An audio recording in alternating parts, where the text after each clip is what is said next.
and gentlemen, Assalamu alaikum and good morning. I'm Hassan Rabbani and I welcome you all to the Pakistan High Commission's first ever initiative, the Youth Convention, to engage and empower the youth so that a link would develop between them and with the High Commission. I know it's a Saturday and it's very difficult for everyone to get up. I can see some sleepy faces, but I thank you all for being here with us and being a part of it. I would start by inviting the High Commissioner, His Excellency Syed Ibn Abbas, for his welcome remarks and to formally open the convention. Thank you, Hassan. Assalamu alaikum and very good morning to all of you. Friends, primarily I'm here to welcome you.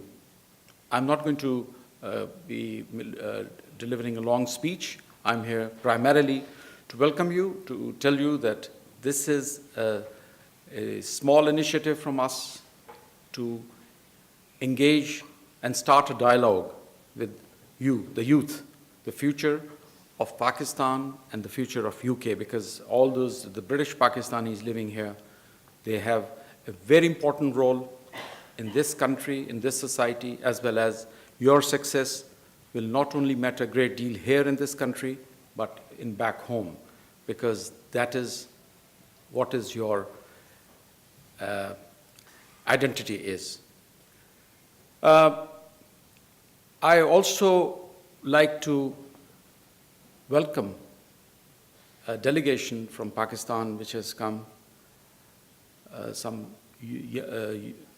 young people have also been brought here by the British Council, Pakistan. I thank them for their support and cooperation. And I am looking forward to a very useful day-long proceedings because I will be part of this day all day, and I am looking forward to learning some fresh ideas. Not only the fresh ideas, but I think it will be a two-way conversation. And we have been able to put together a panel of leading personalities who will be here to talk to us and share their ideas and get some feedback from you. With this, also we have also tried to have some sprinkling of leading figures from business, from politics, from banking, from all sectors who are very successful people. So we have also taken the initiative of inviting them over for lunch this afternoon so that you could also interact with them. Thank you very much. Thank you. Okay, thank you so much, sir. If the morning copy didn't wake you up, this first session will definitely. And I would like to invite the panelist and the moderator for the first session, Huma Yusuf, Peter Obon, Christian Becker, and George Fulton, please.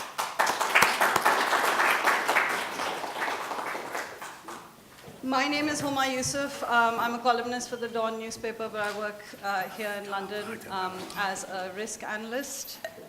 The way I'm going to structure the conversation this morning is do a brief introduction of the panelists, ask them a few questions to get them thinking, get them talking to each other, and then we'll open out the floor to you for any questions that you may have. So Homeland. I wasn't watching it till I got this title to work with. And so started to sort of do some binge TV watching. And of course, like many of you in the room who aren't watching the show, it's sort of synonymous right now with this idea that Pakistan is only in the international stage because of terrorism. But I have to confess that the show has intrigued me because there is some complexity there. The show has the terrorists, of course, but it also seems to have very strong women, students, young aspiring Pakistanis looking to do good in the world. And this is something that I was hoping to start talking to the panel about, is what is the image of Pakistan in the international eye, on the world stage? Is it a monolith, a negative monolith? Is it more complex? Right now, we're sort of in an environment where, sitting here in London, the National Theatre is staging Dara, which is play written by a Pakistani author, first performed by Ajoka in Pakistan, now adapted for an international audience. A wonderful showcase of Pakistan's complex culture, but then at the same time, the theme of the play, this battle between a fundamentalist and a more liberal and inclusive version of Islam, is a very difficult and problematic one to engage with. We're living in a world where Malala Yousafzai is arguably one of the most famous Pakistanis, but her fame is sort of the result of very difficult and horrifying circumstances that she's had to experience. So let me start with George, if you don't mind my putting you on the spot. What is the Pakistan of the headlines? As someone who has seen it before, living there for several years, and then made the choice to leave and now only consuming it from afar through the international community's perceptions of it, where do you think we are right now? I do think that there is certainly the negative monolith that you alluded to is there, and not wishing to be too sort of liberal Democrat about this, that there is an element of truth, as the yes and no is the truth about the issue, in that clearly I don't think we are seeing the full picture of what is going on in terms of security and terrorism within Pakistan. A lot of what occurs on a daily basis in Peshawar and in Quetta and Karachi is not reported at all in the international press, and it's only when we have these great atrocities, such as the bombings in the killings in Peshawar schools, that it makes the international headlines. And so I would say, on the one hand, we're not actually getting the incomplete picture of how poor the security situation is in Pakistan. That said, we're not getting the other side of the picture either, in terms of the great diversity of the country, in terms of its beauty, its people, its hospitality, its culture, its richness of people and ethnicities. So I think that on the one hand, the picture of Homeland is pretty correct, but on the other, it's only part of the picture. Okay. Christiane, can I turn to you, please, and sort of ask you the same question? George has alluded to the fact that even the negative image that we have of Pakistan isn't complex enough, and not even getting to the fact that the positive image is barely managing to scrape its way out. What is your experience of the perception you had before your engagement? I'm also saddened that the international, perception of Pakistan is dire, and it's been really, really bad for a very, very long time. I'm from Germany originally, and I know that when Prime Minister Nawaz Sharif visited Germany the other day, not too long ago, it wasn't even reported in the national media in Germany. There was no report whatsoever. Only one interview, which was done by Die Welt before he even left for Germany, and only on Deutsche Welle somewhere online was it mentioned. And all that Merkel had to say was to him, I read, was about something about the blasphemy case and security and terrorism. That's what's known. So we really, really need to do something about it. And I think the way forward is really focus on exporting the culture. That's your best asset, the diverse culture in all its different aspects. Christiane has talked about promoting our culture, and as I mentioned, for example, at the moment, we have an opportunity to do that here in London with Dara on the National Theatre. I know this is a topic you've been thinking about. Do you think opportunities like that and other sort of cultural exchanges are the way to go? Me. Let me start with Amna for right now. Thanks, Homa. And I think that's a good point to think about Dara on the Thames. And it's not just Dara on the Thames. Alongside it was Behind the Beautiful Forevers, which is set in Mumbai. So you've got the subcontinent playing out on the River Thames, and you also are reminded of our relationship with Britain of these countries and how that relationship is a difficult one to negotiate and a problematic one. And the story that Dara tells is an important one for the Muslim communities in Britain to go and see and watch and see that this is a play that is Shahid Nadim's play, which is part of a secular theatre tradition in Pakistan that sort of came out in the 1980s during a period which was quite difficult for Pakistan as well. So there's always been creativity and artistic response and cultural response to problems of censorship, to oppression, and to those very problems that Pakistan gets framed for in the international media of terror, security agendas. Pakistanis also battle those issues in their everyday lives, but it's a question of what gets into the headlines and what gets framed. So I think, I'm a little bit frustrated because, in sort of chairing the Center for Pakistan, I often get calls from the media, and despite the fact that I do not work in the social sciences, that I do not work on terror and security, 10 times out of 20 they will want to talk about Pakistan's nuclear powers, and I'm just like, I'm not equipped to answer that, and I'm not really trained to do that. But if you would like to talk about Pakistani culture, I would love to have a conversation with you. I haven't had that call back from the media to say, yes, we'd like to talk to you about Pakistani culture.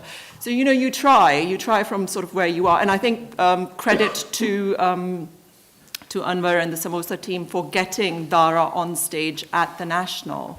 That is a huge achievement. Peter, the headlines are getting a lot of bad flack in this conversation, and I'm wondering whether you could start initially by just shedding light on how much is this a product of just the way the news media works, the way that Pakistan's relevance in the international press is, as it pertains to global issues like security. And how much is it that, as Pakistanis, we're not willing to engage with the fact that there are some difficult issues that the country is facing? What's your perspective? I think, first of all, we should say that Homeland was a pile of junk. I mean, it's you had to look at the poster they used or the photograph to promote the series. All these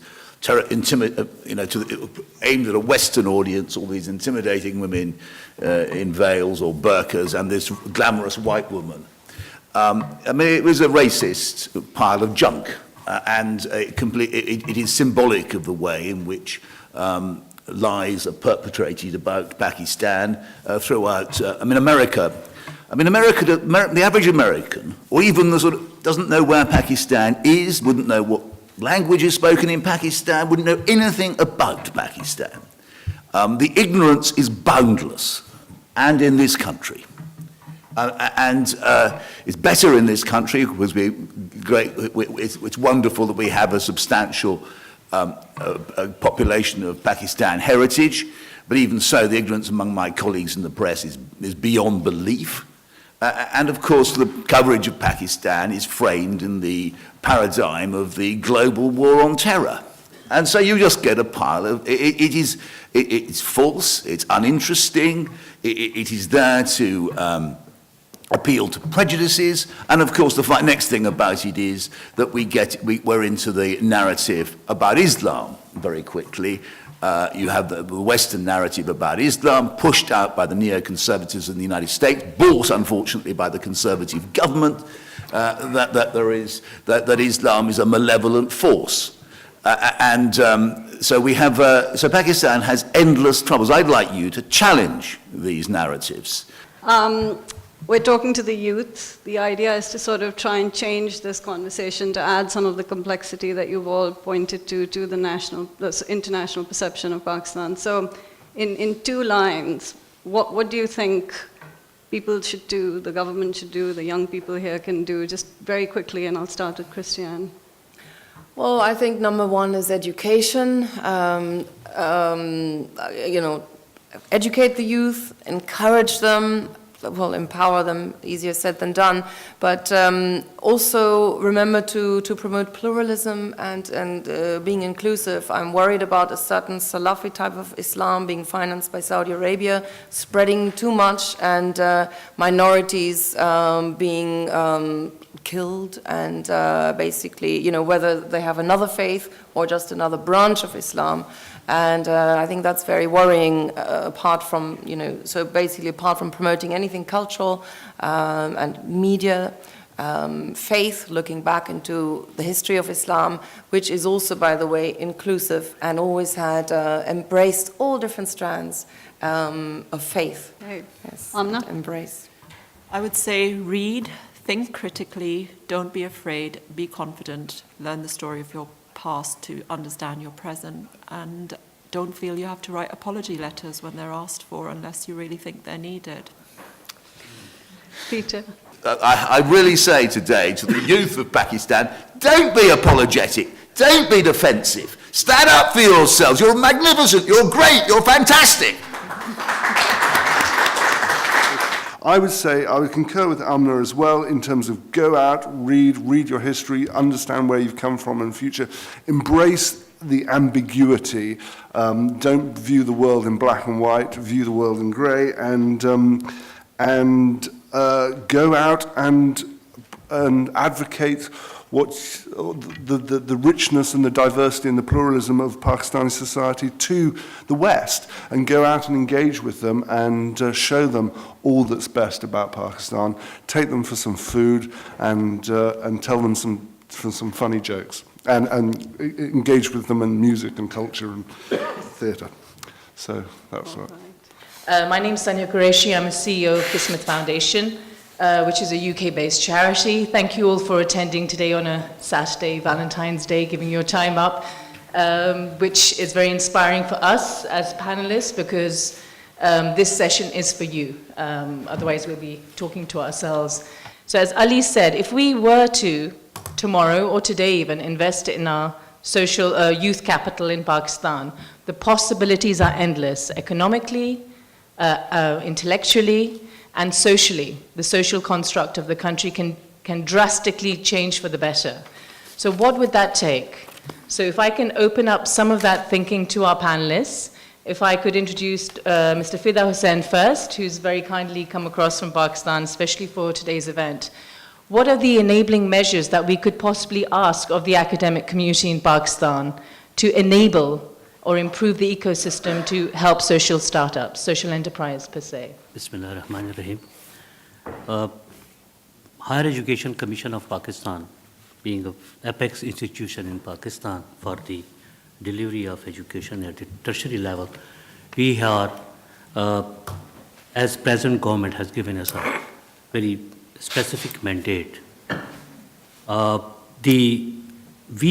What we are working in Pakistan at the moment is we were trying to initiate the basic concepts and ideas into our education system as far as the social enterprise is concerned. And for that reason, we were working with the British Council. And as we have thinking of inviting and engaging the youth plus all the stakeholders including the academia and the other stakeholders who are working in this sector in Pakistan.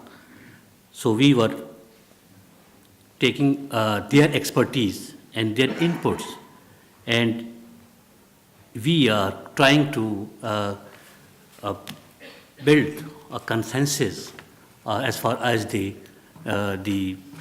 content and the courses are concerned. So at this level, which we have started now, recently we have started this, and we are hopefully we will have some initiative to introduce in our education system, especially at the university level. But we are also thinking to introduce some, the basic ideas, because this, as far as this at the university level is concerned, we have our incubation centers working almost. More than 100 incubation centers are working in Pakistan. The sort of general enabling role that academia can play. in Pakistan's sort of profiling investment into social enterprise? I'm going to be a devil's advocate here, and I'm going to take a different position.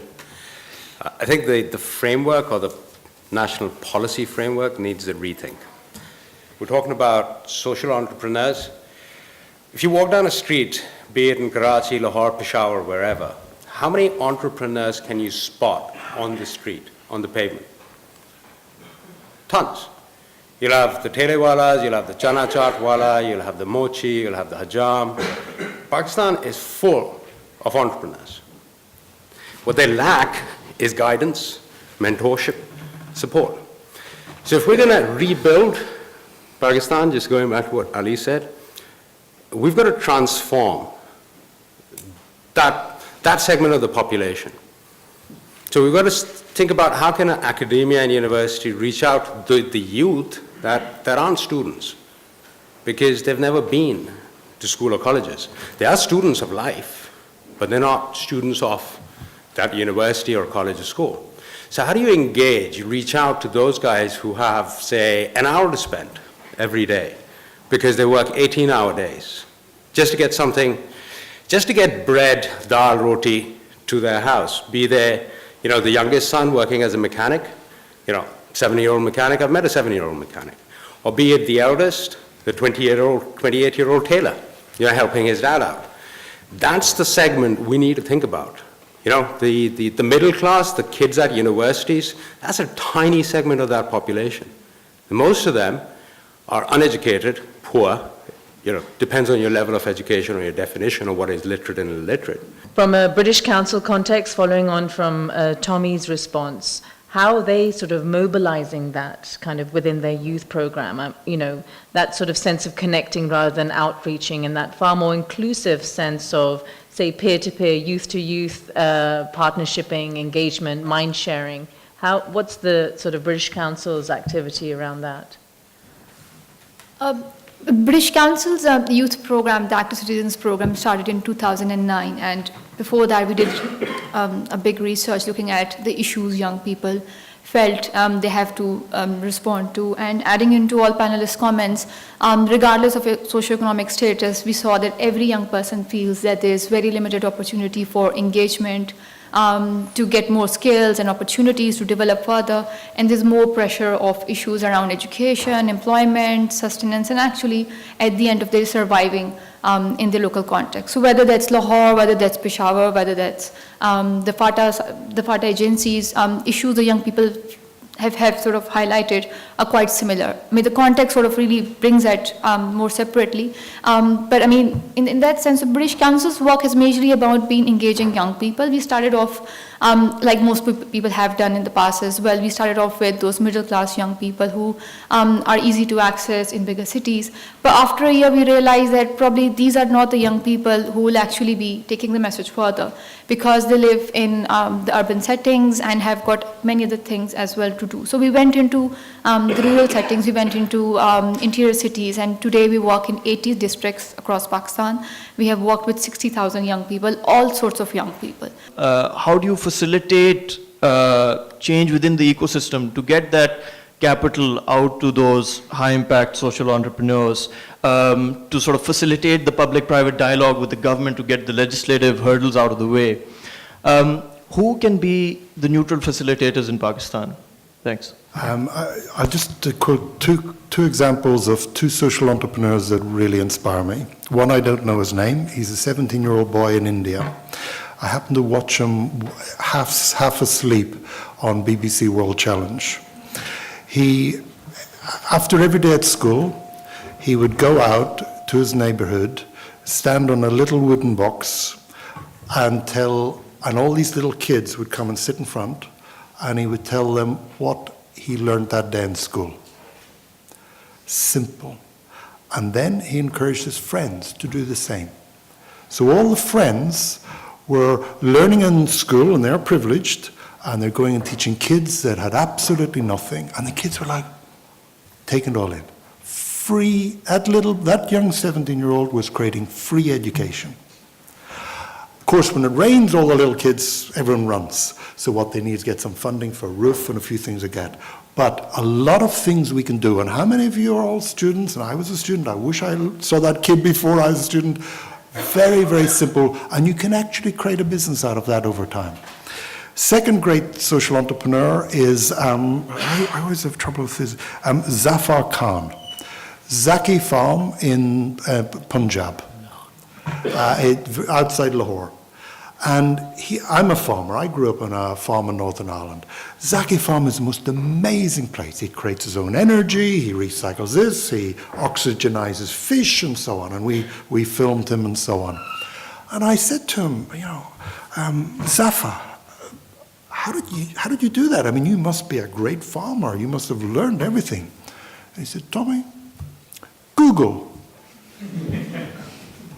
He went on, every time he thought, I wonder, could I do that? He went on Google, and he learned. He taught himself. And he has got and if you want to really study brilliant social entrepreneurship, don't go to Silicon Valley. Go towards the Pakistan-Indian border, Zaki Farm, and study how somebody really creates something out of nothing and just by searching and learning himself. And it's a really inspirational thing. I'd like to welcome you to the Engaging and Empowering the Youth panel. My name is Javeria. I recently submitted my thesis on women in the labor market, looking at second generation, so people born and educated in France and the UK. So since this morning, we've been talking about engagement, engaging the youth, active engagement, needs engagement, but I'd like to define this. What does it mean, engagement? We've talked about social entrepreneur, education, but is that it? So, Zia, if you would like to start. Engagement, how could you define that? Oh, thank you very much. When I was young, the age of Mr. Chishti, and maybe perhaps even younger. You're still young. Yeah. No, I plead age. I used to watch lots of Pakistani dramas, basically because my mother used to watch it, so there was no option. I mean, she would just sit there with the remote control and it was just 24 hours, either Pakistanis or cricket, and there was a big fight between the two.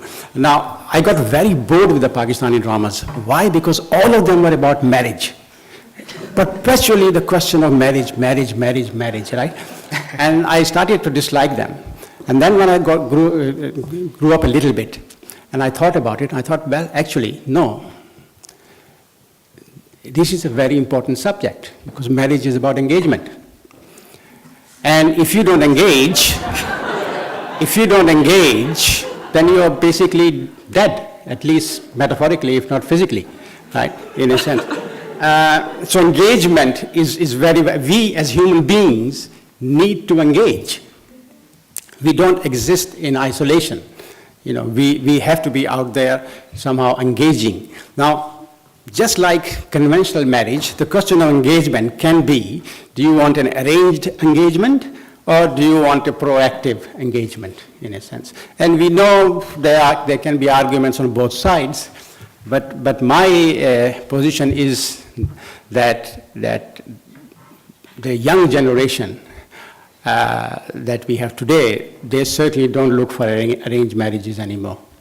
I mean, one of the books that I wrote a few years ago called Balti Britain, where I went around Britain speaking to young people, young Muslims, basically young Pakistani Muslims. And the question of arranged marriage kept coming up. And at the same time, the answer came, we are not interested in arrangements anymore, right? So we want to go out and find our own partner, preferably who is, he or she is very beautiful, highly educated, possibility with a PhD, with good earning potential. That's what we all seek. Now the question is very simple. Nobody comes to you. You have to go out and find this idealized partner that you have in mind. You have to go out and seek it.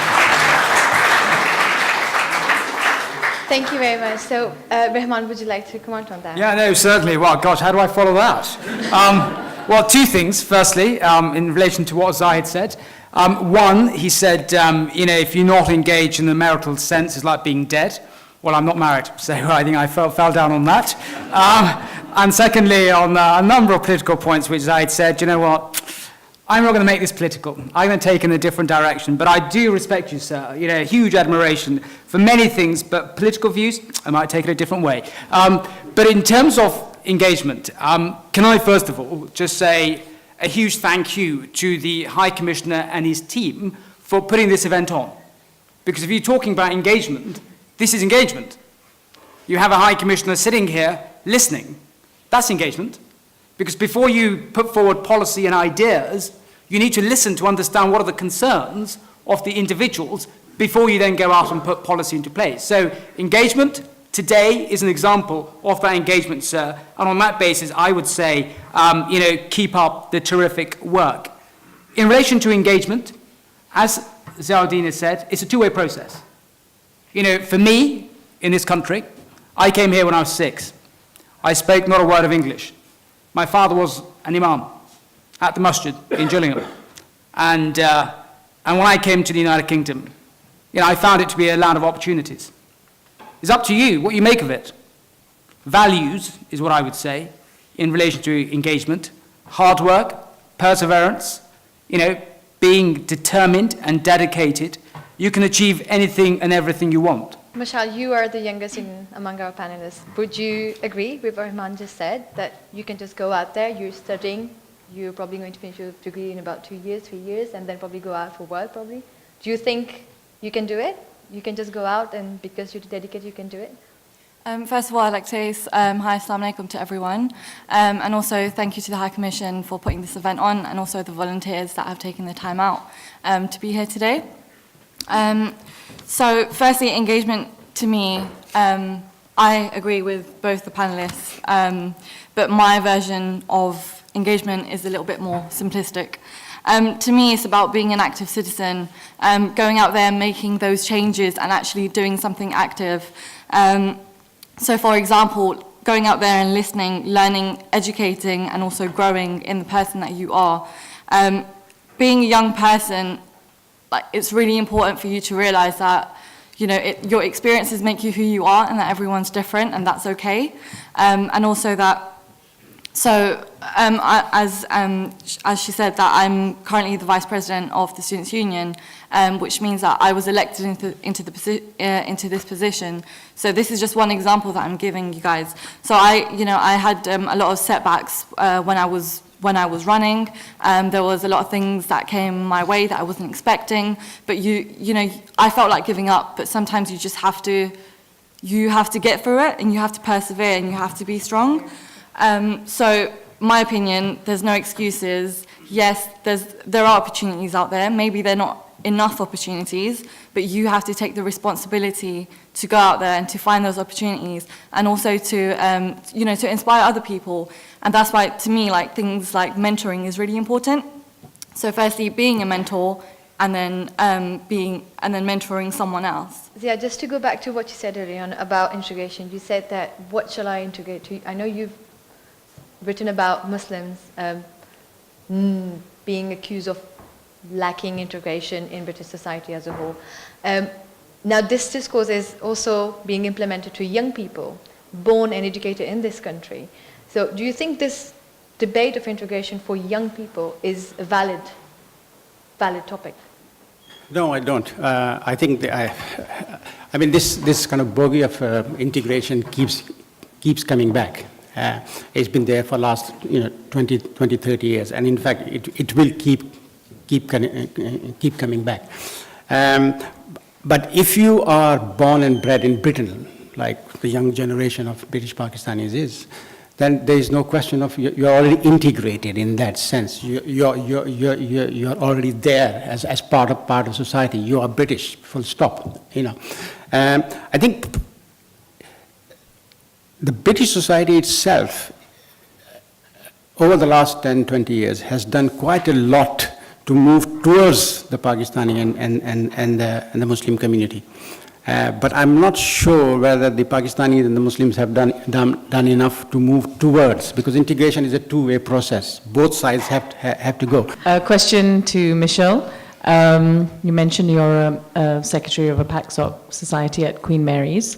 In my charity work, I've come across a lot of PACSOCs who have a lot of issues between the British Pakistanis and the Pakistanis coming from, sorry, I have to be totally honest, because having grown up in Britain, I find that we are more intolerant of each other in the Pakistani set than actually non-Pakistanis are with us. So my question to you is, that intolerance within our own, as young people and as someone who's in the privilege of being in a Pakistan society, how do we overcome that? Because if we can't tolerate our own, how are we surely expecting to integrate with the other? I think it's really important for, for everyone in this room, and especially, the students who are British-born Muslim, to understand that, sometimes what we've learned and what we've grown up to know, so like being born here, most of my cousins were from here, so I never got to experience the other side.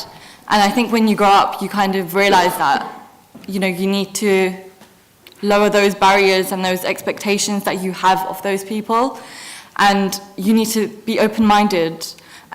So my answer to your question is to encourage people just to be open-minded, and it's actually not that complicated. Try new things, experience different things. That's how you grow and that's how you develop. And you shouldn't be so closed-minded, narrow-minded, and think, I'm better than everyone because I was born here, and they're a bunch of freshies and stuff. Because there are comments that I've actually heard from people, and it's horrible to say that, but it's true. And I think it's just about, educating people and telling them, well, actually, they are actually really nice people, and vice versa, because I know, I've heard, like I said before, so the BBCD comments, it's so common to hear those things, especially being part of, the Pakistan society. So things like that really encourage me to overcome the issues that I was having personally. Atif, Bayo rightly said that she's made in Pakistan, you're very much made in Britain. So, yeah, very much. Can you tell us how much? I'm so made in Britain that when it came time to get married and find somebody for Valentine's Day, I picked somebody from Pakistan. So I know that much about my thing. And I've got to say, it's a very important day for everybody in this room today. It's not just it's Saturday. It's a day off, right? So that's always nice as well. Hey, Bia, that was amazing, man. Give you a round of applause for Bia. That was very cool. That's amazing. अरे आपकी ज़र्रा नवाजी है वरना हम किस काबिल? Wow. I feel like I can buy a pan from you right now, honestly. That was amazing. Sorry, Sonia, so you were saying? I was going to introduce you a bit more to the audience. You've done stand-up comedy. You had a day job, but now you're doing comedy. How does that work? And are you any good? Can you give us a little bit of an improviso? I'll do that in sections, like so many people before did. I became a stand-up comic in 2008. And I remember having that conversation with my parents. I'm going to quit my job, very stable IT kind of job. And I said, I'm going to leave that behind and be a stand-up comic. And I remember, I think I'm going to try and quote them from what my mother said to me at the time. I'm pretty sure that's what she said. And to this day, they think I still work at the IT company and I'm not doing a stand-up comedy career. Just never came clean about it. But it's difficult because you have to decide what's going to be, what you want to do, how you're going to make a better impact, how you're going to be happier. And I could sell loads of Microsoft Windows stuff, I'm sorry if anybody bought it from me, it's terrible, isn't it? But yeah, that's kind of what I was doing. But what I really wanted to do was tell jokes. I wanted to go around the country. I wanted to talk about what I thought was important, especially now, because we live in a time where there's so many things happening. And I was talking earlier, actually, I mentioned to Bia, I used to joke about very trivial things and really stupid things, like, ex-girlfriends and clothes and fashion and celebrities and Bollywood, and this is what I joked about. But as time kind of went on, I found that there were different things that were more important to me. I wanted to talk about current affairs and what's happening, about people's perceptions about my country. Coming from almost two generations and two genres, Pakistani humor and British Pakistani humor. But there's much more of a crossover that we see going on. You've performed with Saad Haroon and you've performed in Pakistan. Bayo, you are now very much performing stand-up in the UK as well as back home. So how does that crossover work? Bayo, could you give me a bit of an idea of your experiences? You see, I just take it as it goes. I don't plan a lot. I have lots of observations. Since I was born, I've just been observing, and I just have a way of turning everything absurd. Brilliant. If we could open the floor just for a couple of questions. Taaliyan baja le pehle. If there are any questions that anyone would like to. Are you people making any effort to bring up more people, like young people who could be good comedians or good humorists and can perform at various places? Absolutely. I'm going to blame Rahman, by the way, for making everybody keep saying engagement, because he spoke so eloquently about it earlier. And that's good. Hey, you've done what you wanted to. They're engaging with us properly. So this is engaging. This is brilliant. So I completely agree. I think I'll tell you a personal story, actually. About 4 years ago, I went to a Hackney Council. And for Hackney Council, I taught a workshop in stand-up comedy to 16 to 17-year-olds who were juvenile delinquents at the time. So they'd either been to juvenile detention centers, jail for kids, right? And they were put in this session where they were going to learn stand-up comedy. Now, they were instantly confrontational about the whole thing. They've been thrown into this room with this guy who thinks he's funny. They're going to obviously be a bit awkward about it. But I think over time, I tried my best anyway to demonstrate the value of something that's not self-destructive, something that will give you an outlet to express yourself, something that can be quite cool. So I think it's great. I think it's really important to engage other people and use your platform. I worked at the Children's Literary Festival, which has now become a very big thing in Pakistan. And I held some workshops with children there, and it was hugely successful. It's mainly about what you're talking about of removing the self-consciousness that we as a nation, unfortunately, it's a quality we all carry. It's always about log kya kahenge.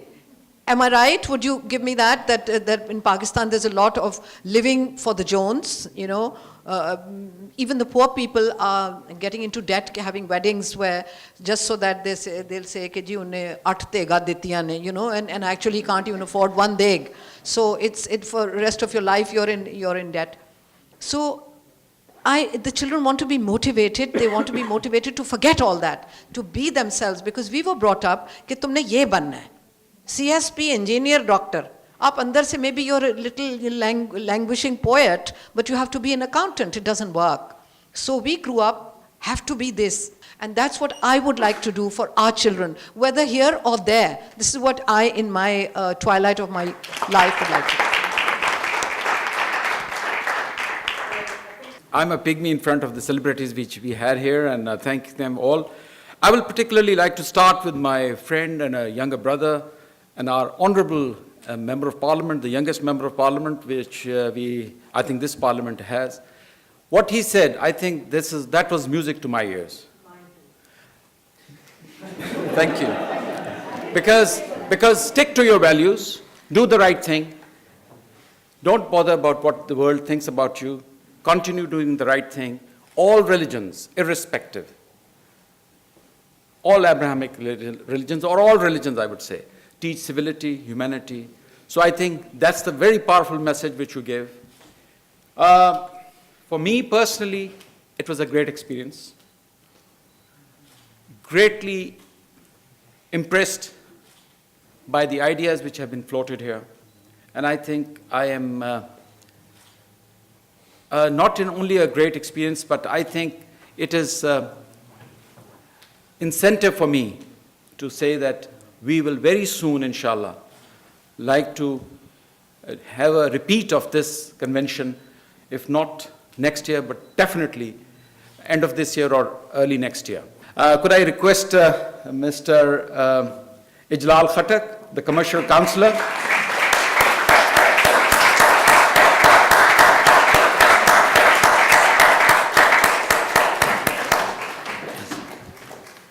So he is one of that team member, very important team member, who contributed a great deal to make it happen, and I thank you very much on behalf of all of your behalf. Second person, not in the same order, but still, Mr. Munir Ahmed, the press attaché.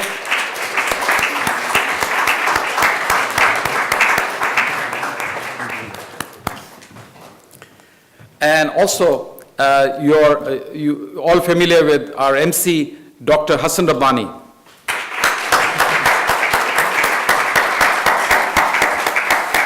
Last but not least, Anam, please come up.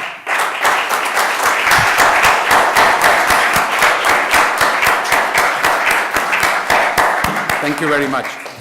So, ladies and gentlemen, I very proudly present the team which made my vision to translate into reality, and this is what they have done. I am grateful to all of you for doing a wonderful job, and let me join everybody to thank you.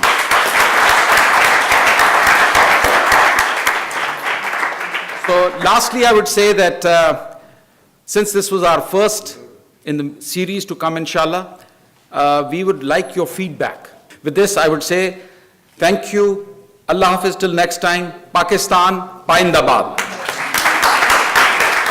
The conference day went absolutely brilliantly. It was so important for the for the Pakistani embassy to have something like that for the youth. I think that there's a really large British Pakistani population in Britain who want to do something for the people of Pakistan, but they don't know how, and this was a brilliant gateway to it. So thank you, British High Commission. This is great. Thank you. Okay, that was a fantastic event. The Youth Convention 2015, really valuable. Some fantastic points made across the board.